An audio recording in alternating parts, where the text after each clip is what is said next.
बिस्मिल्लाहिर्रहमानिर्रहीम, अस्सलाम वालेकुम। हुकूमतें बदमाश होती हैं। मैं कुछ सिर्फ पाकिस्तानी हुकूमत की बात नहीं कर रहा, बल्कि दुनिया भर के अंदर जितनी भी हुकूमतें होती हैं, अमूमन हुकूमतें जो है वो बदमाश होती हैं, क्योंकि उनके पास इख्तियारात होते हैं, ताकत होती है, ओहदे होते हैं, वो करप्शन करते हैं, अपने इन ओहदों का नाजायज़ फ़ायदा उठाते हैं, अपने इख्तियारात का नाजायज़ फ़ायदा उठाते हैं, ताकत का इस्तेमाल करते हैं, मन मर्जी के फैसले करते हैं।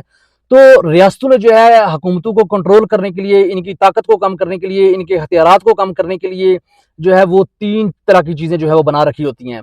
नंबर 1 पे है अदलिया, दूसरे नंबर पे है इंतखाबात और तीसरे नंबर पे है एहतजाज। जिन रियासतों में ये तीनों चीज़ें मौजूद हैं और जिन रियासतों में इन तीनों चीज़ों का आज़ादाना इस्तेमाल हो रहा है, यानी अदालतें आज़ाद हैं, लोगों को जो है वो टाइम टू टाइम इंतखाबात हो रहे हैं, फेयर इंतखाबात हो रहे हैं, लोगों को हक़ रायदही का इस्तेमाल जो है वो आज़ादाना तौर पर करने का मौका दिया जा रहा है।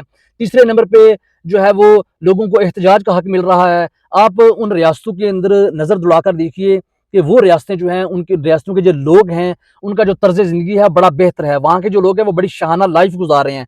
चूँकि हुकूमतें जो हैं वो थोड़ी कंट्रोल्ड रहती हैं, हुकूमतें जो हैं वो खौफ़ज़्यादा रहती हैं, अदलिया से खौफ़ज़्यादा रहती हैं, इंतखाबात से खौफ़ज़्यादा रहती हैं। लोगों के जो गम और गुस्सा है, एहतजाज है, उससे गम और गुस्सा है, उससे जो है वो हुकूमतें जो हैं वो खौफ़ज़्यादा रहती हैं। लेकिन बदकिस्मती के साथ पाकिस्तान के अंदर इन तीनों चीज़ों को यके बाद दिगरे मुकम्मल तौर पर ख़त्म कर दिया गया है।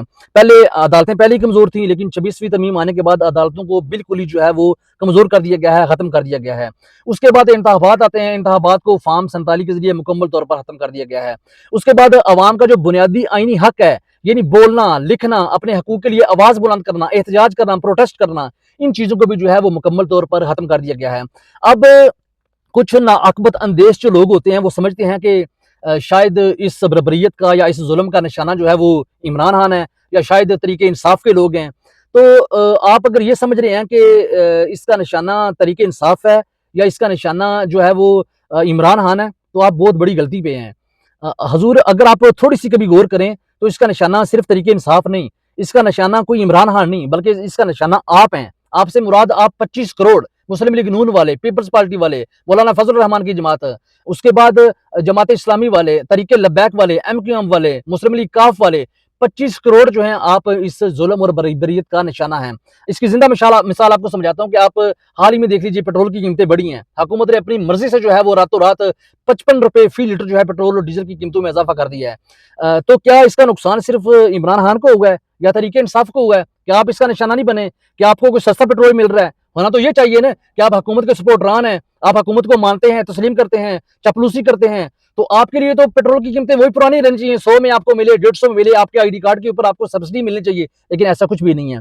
याद रखिए, जब तक आप अपने हकूक के लिए आवाज़ नहीं उठाएंगे, कल ही मुस्लिम लीग नून की रहनुमा है मोहतरमा शुमाइला राना साहबा, उन्होंने बड़ा ज़बरदस्त जुमला कहा है कि अगर पेट्रोल की कीमतें हम 110 रुपए फी लीटर भी बढ़ा देते तो आपने क्या उखाड़ लेना था।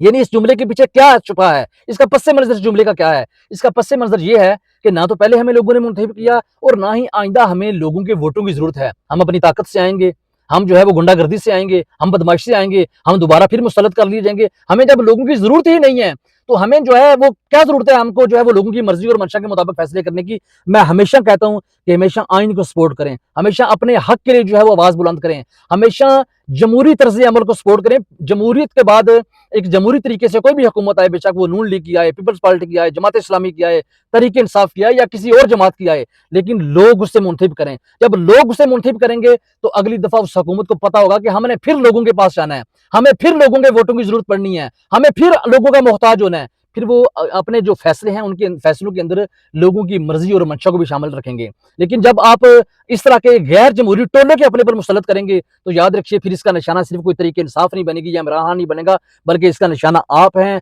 आपकी आने वाली नस्लें हैं। याद रखिए, अगर आप आज ना बोले तो आपकी आइंदा आने वाली नस्लें जो हैं वो कभी भी आपको माफ़ नहीं करेंगी।